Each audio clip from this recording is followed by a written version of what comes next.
I want to talk about an argument against atheism that really annoys me. And it's not because it's a good argument, it's absolutely not a good argument at all. And it's not that it can't be dismantled, it definitely can. The reason that I hate it so much is because it's incredibly dishonest and insincere. In fact, I'm hesitant to even call it an argument at all because really what it is it's a tactic. And specifically what I'm talking about, there's two of them. It takes two different forms. One is known as solipsism, and the other one is known as the transcendental argument. And they both work in a similar way, but one attacks logic and the other one attacks reality. And today I'm going to be talking about the one called solipsism, which attacks reality. And the reason that I hate this argument so much is because when you're arguing with a theist about whether or not God is real, and if you're ever winning the argument and they get backed into a corner, they've got nowhere to go. Rather than admit that they are wrong, they will instead resort to solipsism or the transcendental argument right at the end when they've got nowhere else to go. They never start off with this argument, but you always seem to end up there. And basically, what they'll do is they'll say, like, oh, well, rather than admit that they're wrong, it's like hitting a self-destruct button. It's like, if I can't win, then I'm going to make everything so neither of us can win, right? So there's an atheist or an anti-theist online called Aaron Ra, and he's got something he often says at the beginning of a conversation with a theist I really quite like. He's like, can we agree that reality is real and it will continue to be real even if you're losing the argument? So when it does show up, it'll take the form of something like this. They will divert the conversation away from the fact that they've been backed into a corner, and they will like play distraction and be like, well, how do you know that reality is real? What do you mean, how do I know? It's like, yeah, I can see some of you rolling your eyes here. It's like, oh man, like this is where we've gone with the conversation. How do we know that reality is real?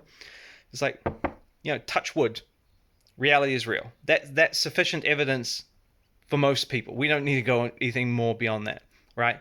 And and you can present that, but that'll never work because remember, the people that bring up such a dishonest argument in the first place are hell bent on not being wrong, because being wrong is worse than being dishonest. So in this case, they're being dishonest. And so the next follow up that you can go from here is, oh, so you don't believe in reality?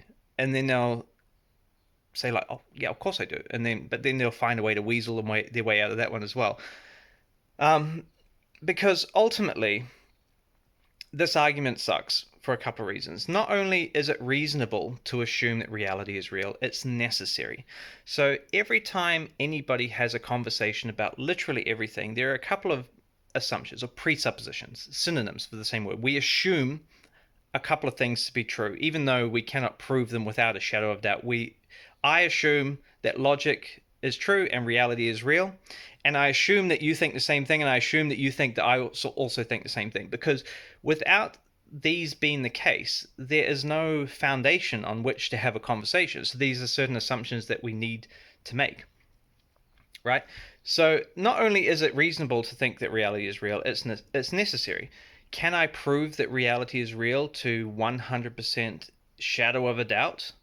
No, you can't, because someone will always say like, well, how do you know you're not a brain in a vat? And that's what they'll do. That's like one of the forms that solipsism takes, because solipsism is actually like the hypothesis or the theory or the argument, the idea that reality might not be real and that we could be either in a simulation or we could be a brain in a vat. And it takes a bunch of different forms, right? And in response to that, now it is reasonable to think reality is real because, yeah, okay, I could be a brain in a vat for sure. But just because it's possible that I am a brain in a vat doesn't mean that it's likely, because there is no substance or evidence or reason to think that I'm a brain in a vat other than I could be. And could be is not a reason to believe anything, right? The government could be poisoning the water with LSD, making us all trip. They could be, right? But unless you've got any evidence that suggest or anything at all to suggest that that possibly could be the case, could be's not good enough. Get out of here with could be, right? Yeah. So that's essentially why solipsism doesn't work.